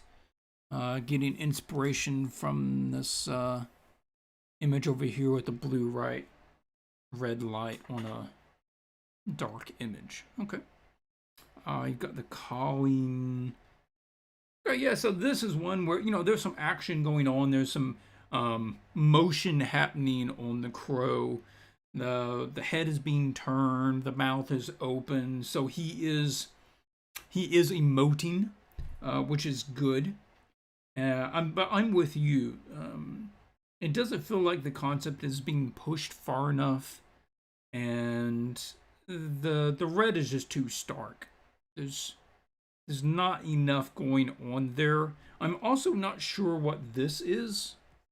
What's going on around the edges. I don't know if this is... Yeah, I just don't know what it is. If it's a cave or whether it's wood or what I'm looking at. And that's one of those things that if I were the art director, I'd be questioning that, being like, okay, well, I don't understand what this part of the image is. So I may ask you to work on that some more for me to know that. Aerosite says, Luca here, thank you for answering my questions. I'm glad you personally challenged me to prove you wrong. That'll motivate me. Well, like I said in my other video, there is work to be had at pretty much any stage of your artistic journey. I mean,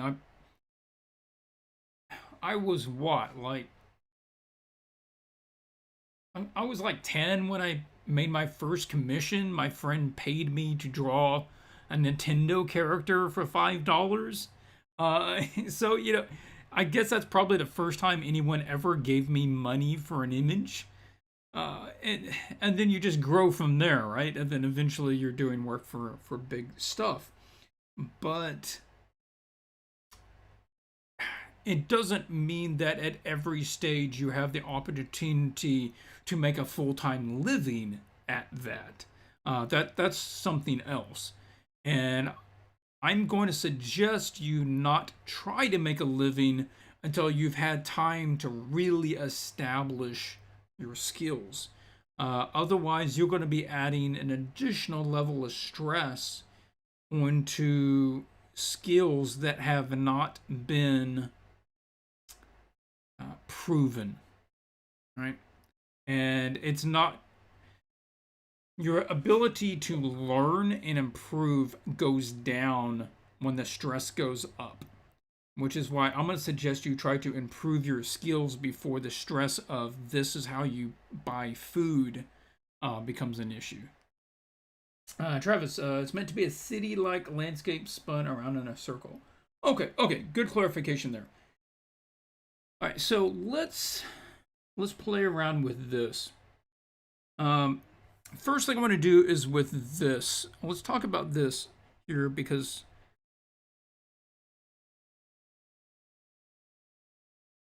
on closer inspection, nothing is right about it. The beak is made of other things. The toes are made of other things. I would say let's not. Not because it isn't interesting, but because it wouldn't be worth the effort to put time into it. Because this is going to be printed 2 inches, right? There is no way anyone would ever be able to tell that that little foot was a human finger or hand. It would never be visible. Nobody would ever be able to tell that any of that was anything other than just a normal crow. So this is one of those cases where you could be creative that way, but ultimately it would make like a 1% difference for the actual usage of the image. Again, we're approaching this as a mock commission for a particular property, and to that end, I would say don't, because you're going to end up, the amount of time that you would end up putting in that would make like a 1% difference. Maybe 1 in 1,000 people who look at this card might notice that something's different just because of the size. So where else can we get some creativity? Or how else can we do a something is not what you thought it was, but it has to be on a bigger scale. It has to be more clear. It has to be something that you can notice on a larger scale, right? Hopefully that makes sense. I say that because there's only been a dozen times where I've put in a lot of time into various elements and images, and then get the card back and be like, yeah, you can't even notice that. And I just spent 10 hours adding all that stuff in there, and nobody's going to see it. So, what else can we do? Okay, let's change. Example, right? If this would switch to a human hand, nobody would be able to see it. If you have this wing out, and the wing is actually human fingers instead of a wing, people will notice that. Or some people will notice that. Because that's going to be big enough and clear enough that some people are going to pick out the fact that those are actually fingers and not wings. Right? Okay. But I don't know that you really even need to do that. Because I don't see where that is. I don't see where that direction is going to really add very much. I think where you're going to get the most kind of bang for your buck is the other 90% of the image. All of this back here is just in potentia. It has so much potential, and there's so little being done with it. What can we do with that? Uh, my quick thought is kind of, what if we reversed it? Right? Similar to the other one where I talked about, okay, let's take the eyes off of the crow. Let's put the eyes in the background. And then you know, kind of doing that sort of thing. Same sort of thing here is like, what if the background, what if the crow was like a ghost, right? What if it was like translucent, like an MTG ghost, and it was red, and maybe it had like, uh, you know, deselect. Oh yeah, I did that.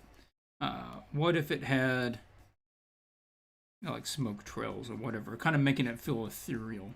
Then it was giving off light, and then you could see the city around it, and the city kind of went into the background. And I'm thinking like this is almost like a city tunnel. I think those old concepts for the ring space stations, right, on the inside. And so it's just city going into the background, except for this one pathway. And maybe the pathway is like a gray. It's like the only neutral in the scene, right? And then you keep that as it goes off into nothing. Now, see, that feels more dreamlike. That feels more symbolic. It's the red ghost bird sitting on this branch as the pathway goes into the black tunnel with the city. And we've got to make sure that this city is more clear. Like, we need some of these foreground buildings to be bigger and clearer, because we need to be able to recognize the city pieces at like that size, right?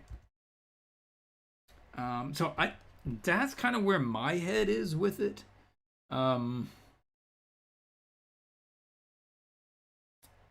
Otherwise,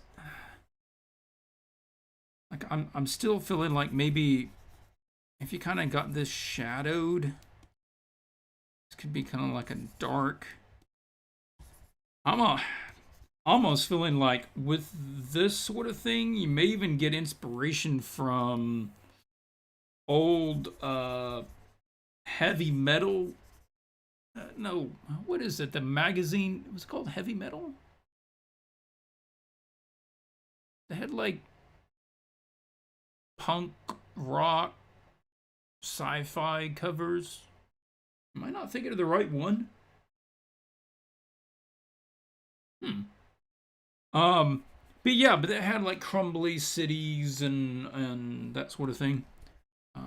So you could have some of those coming out. But yeah, if you did it like an eye, I mean, you may even be able to just treat it like an eye, where maybe you don't notice it immediately, or it could be reversed where the pupil is, you know, like brighter. And at first, maybe you think it's like a moon or something. Then you realize that it's actually like an iris, and you see kind of the radiating pattern of the iris around it. Yeah, heavy metal. Okay, yeah, that's right. I didn't mean that in a bad way. I'm very motivated. So you started art from scratch while working in graphic design. Um, yeah, totally did that. I had just kind of going back to that topic because it is something that comes up quite a bit. Yeah, I studied for several years during my teens, from about 13 to 19, so 6 years there. I studied traditional art, doing pen, pencil, pastels, oils, that sort of thing, traditional portraiture. And then I got into graphic design out of high school.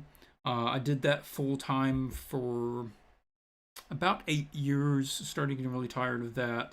And then during those years, especially during the last 3 or 4 years, I practiced painting a lot more and spent about 2 or 3 years building a portfolio and started getting some work. Yeah. So anyway, that would be my input there, Travis. Is let's just watch where we're putting the information. I mean the creativity into which part of the image. I'm also looking for, is there a different way that we can show some creativity with this bird? Um,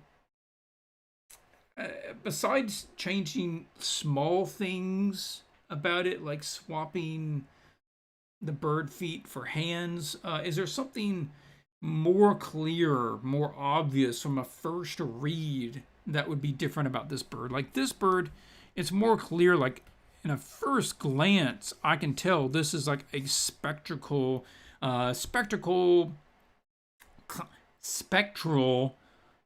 magical sort of bird. What can you do to tell me that this is a magical entity? Yep. Keeping with the weird vibe, but going with your inverse color idea, would making the background like a big esophagus work? Um, yeah, possibly. Possibly, it would almost be like you're looking at his throat, right? Um, Again, we want to err on the side of symbolic rather than horror. And I feel like when you get into the body things, like uh, when you start having what you would consider body horror, replacing bits of something with something else, or extreme close ups on body parts, that easily starts getting onto that horror side. So I'd be more like, can we replace the background with a star field? Again, that's more dreamlike. It has connotations to nighttime and dreams, rather than horror, which is more known for like uh, pain, hurt, body parts, that sort of stuff. Yeah. Yeah, I mean, you can add more wings to it. You can add, I'm just playing with it. Can there be like chains? I'm almost thinking of Marley, from Christmas Carol. Can he be bound in chains? Like this thing is bound to fate, right? And it's a common visual connotation. We're trying to think of something that has connotations that convey fate, future, past, that sort of thing. Visions, dreams and visions. Okay, nightscape and starscapes.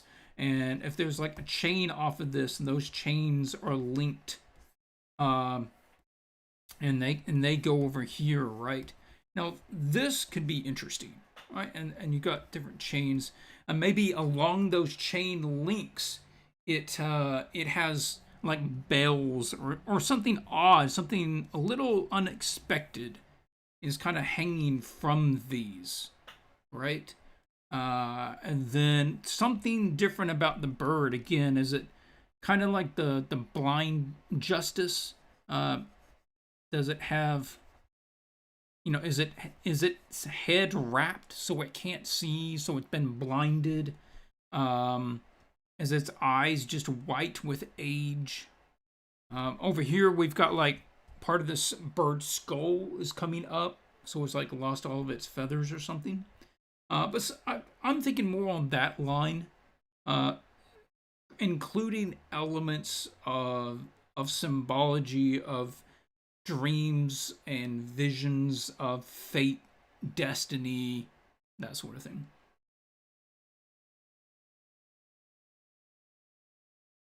Okay, it brings us to the last one, Tyler Vell, and we're coming right up on 2 hours, so it's good. I was trying to keep it around 2 hours today, so that is well.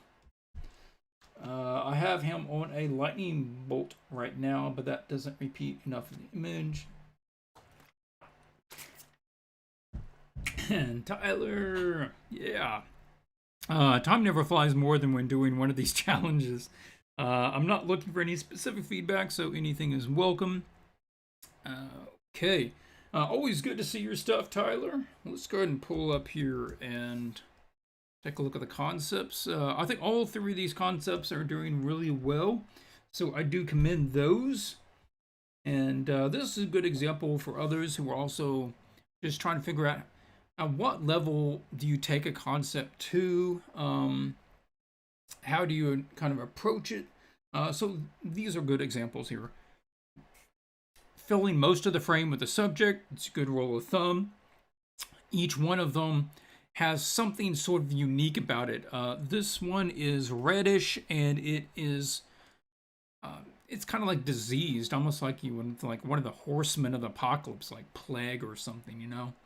And this one's got no eyes, but it's got eyes all over its body, and it's smoking. That's cool. This one has like magic smoke coming off of it. It's got a glow to it. It's got. This is sort of what I was talking about on the other one, right? You want to latch onto something that has visual connotations related to what you're working with. And so he's got all of these little shapes down here. He's got sword hilts. And that's good. I mean, it gives the idea of a battle scene, of death, of struggle, of aftermath. You know, it has these sorts of things. And those all just sort of ties in with the idea of what this creature is about. And they're not getting too fancy for themselves. And this is just an indication of what I mean by as you do these more, you get kind of a better sense how to handle it. And Tyler's been doing this sort of thing a lot for a long time. And so he's able to produce this sort of stuff on his concepts. So I'm fine with the one you chose. I think any one of those is usable. He's playing with the light version. Both of those seem pretty similar. Looks like maybe this one's a little darker up here than that one. Not a big change there. Little lighter in the background on that one, I guess. Playing with the really dull colors, then trying like this reddish thing. Okay. As far as concepts, we have. I'm gonna say that's probably Chris Ron. Yep, that's Ron's signature. If you guys are not familiar with Chris Ron, R-A-H-N, cool guy. He's one of the in-house magic artists up at Wizards of the Coast. Does most of his stuff in traditional oil painting, such as this one. And he has really good, well, he's really good about everything, but particularly a lot of students would be good to recognize how he's handling the values, very clear values, very well conceived and executed clear value and color schemes in his image. So that's something good to keep in mind. This is different. I've got a statue architecture blend thing in with the owl. Okay. And then your go-to pro references. Okay, cool. Bird references. And a bright tornado scene up there. Okay. Yeah, so you're going with like kind of a tornado thing in here in the background. Yeah.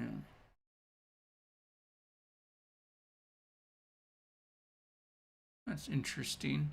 Again, this is another one there. I don't think that we need to do very much to this.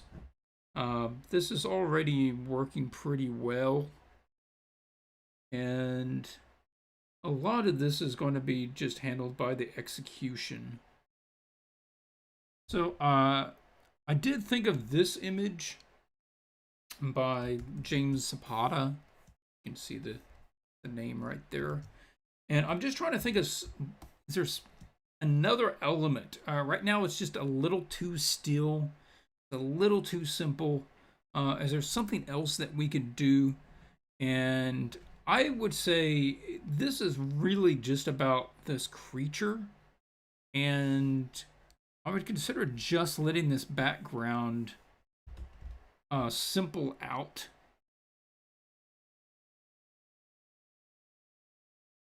It can just be really out of focus, like on James's image.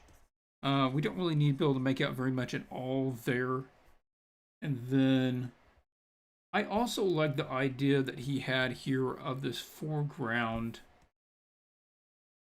of there's some of the little ashes, the hot embers that are kind of flying past. I think the image sort of needs that sort of thing. It's something that has a little motion, a little more just pop of color that's going to read well on the scene. And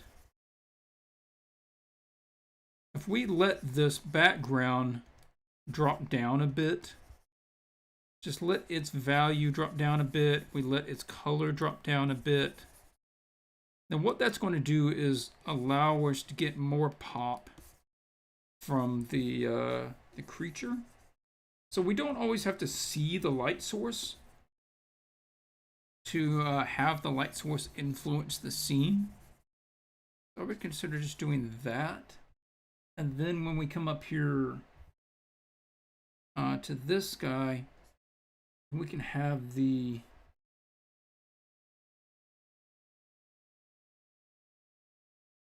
that backlight coming through here. And then it'll pop out really well against a more muted background. And so when those little feathers and skin bits get backlit, they're going to have a really nice glow to them.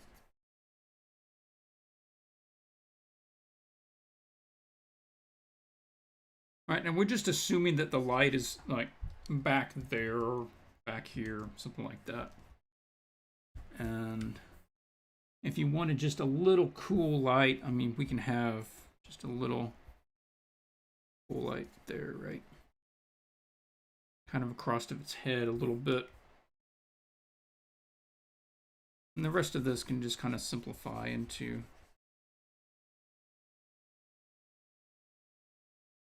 simpler shadow. So we're telling most of the scene by just this creature. And then we've got some of these embers kind of coming up there. I would see about bringing a little more of the feathers back just to keep it from looking too diseased, too horror-like.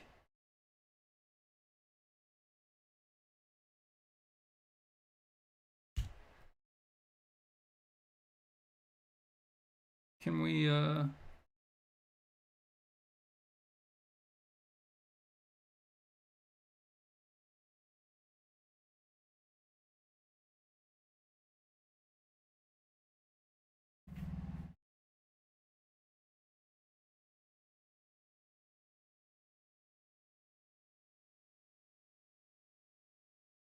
yeah, I just want to bring back some of the feathers like across that shoulder part. And then we can start breaking them up and letting them get more broken and kind of dead as it goes.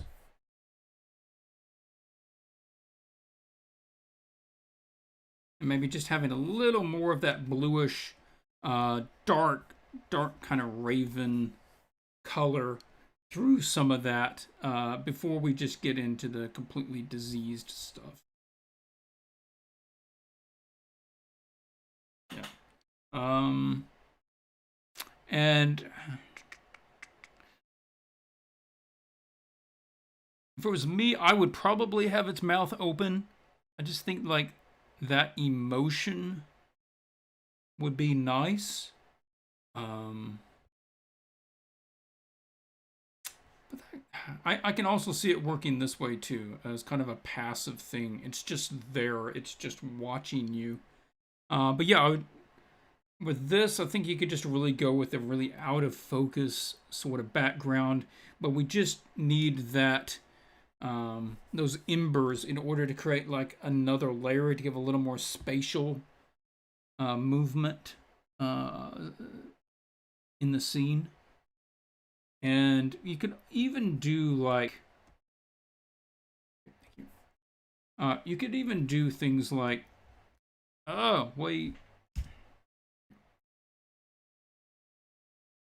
like the feathers are blowing off. It's sort of like, oh, it's at 58%. It's sort of coming apart. It's constantly coming apart as you're watching it. Its existence is constantly going away as, you know, time passes or that sort of thing.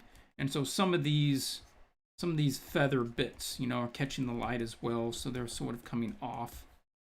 Yeah, and then that would give it like it feels what's going on, it knows what it's doing, but it's just quietly kind of watching like, you getting this? You understand what this means? You know? So that could work really well. Cool entry, man. Looking forward to see what you do with it.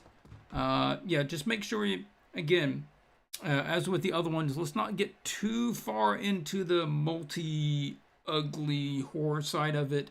So, you know, just bring back a little bit more of the feathers, and maybe we can have a kind of like slightly more healthy to less healthy as it kind of transitions. Okay, that is all the entries for this week. I'm going to scroll up in the chat to see if I didn't miss any comments or questions.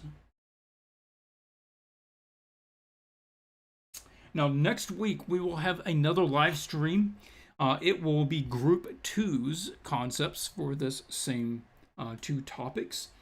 And I don't know yet what time that will be. I might do that at about 4 hours later than this stream. This stream's time was set for European, to be European friendly. But we may do one for US, North America friendly, by making it a couple hours later. Because this is really, I started this in the middle of the day for us. But that'll do it. Did you ever get that hoodie from the YouTube store? Matthew, yes, I did. I've got it on a chair over there somewhere. Yeah, honestly, it was okay. The color wasn't quite as bright as I would have wanted on the hoodie. I've worn it around. I mean, it's just your standard hoodie. But if you're looking for an extra hoodie, yep, pick one up. Help support the channel. That would be great. Yeah.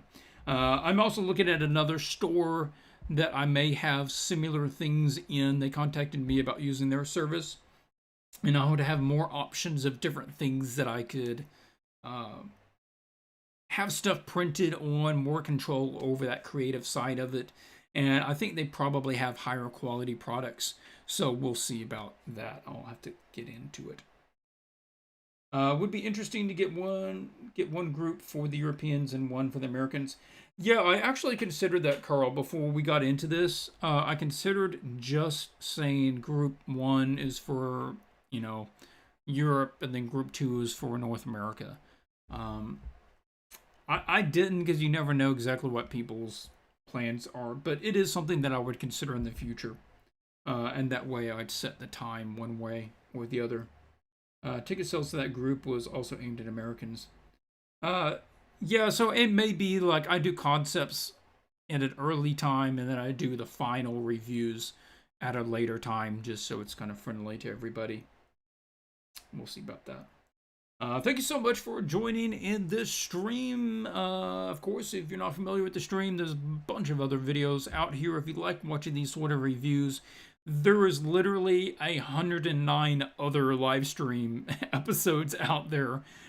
So you can be busy watching that for a long time. But with that aside, feel free to join us on Discord with more feedback during the week, or if you're looking for some pure feedback. And I will catch you next week. Until then, keep drawing.